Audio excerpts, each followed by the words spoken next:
everyone, today we're going to talk about what to expect in a lash extension touch-up. I'm here with beautiful fashion and lifestyle blogger Michelle Infusino. You could follow her, I'll put her tag below. Her Instagram is like, you'll be obsessed with it. So we're going to do a touch-up. She's headed to Mexico for a photo shoot, and we want to talk about how to make those lashes last through her tropical vacation and still be photo perfect the whole time. So the first thing to expect when you come in for your lash fill is to clean your lashes. We always want to apply to a clean lash so we get a better application and better retention. So Michelle will demonstrate the cleaning process. And then the next thing is your lash pro should take a look at your lashes and ask if there's any changes in the design you want. So Miss Michelle, I know you're headed to Mexico. Do we want to tweak your look at all? Is there any changes that you want to make?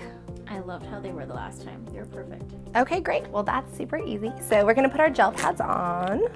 So whenever you come in for a touch-up, your professional should remove any old or lashes that have grown out or twisted, so you always look fresh when you leave. And if you did have any design tweaks, that would be the time to tell your pro so they can take off some of the older ones and change the look for whatever you want to do. So now in your touch-up, what you can expect is your pro will go through and brush your lashes, make sure all the lashes are going the right direction. If there's anything grown out or maybe flipping around, they should remove them gently with a tweezer. They're never going to use lash remover in a touch-up because what happens if you use a chemical remover, it's going to get on all the lashes and your touch-up's not going to last.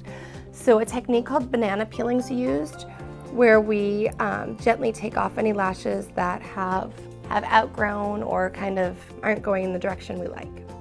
So this lash here is a little grown out, so I'm just going to pop it off with a banana peel.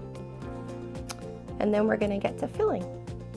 Some things you should never get in a lash extension touch-up. There should never be any pain. There should never be any burning. Your lashes shouldn't be stuck together. These are all things that you should never expect. It should be comfortable. She could fall asleep. And when you leave, every lash should look just like you left after your full set. Everything should be fixed and looking perfect again. And you should be able to go anywhere from 3 to 4 to 8 weeks between fills, depending on the lash system used and the aftercare you use. So we're going to finish filling Michelle's lashes, and then she'll be off for Mexico. Here you are. Oh my god, I love them. They look so pretty. So pretty. Fresh and cute. So remember, no water for 24 hours, and I hope you have an awesome time in Mexico. Make sure after you go in any kind of salt, like the pool or water or anything, just rinse them with that cleanser. Thank you so much. You're welcome.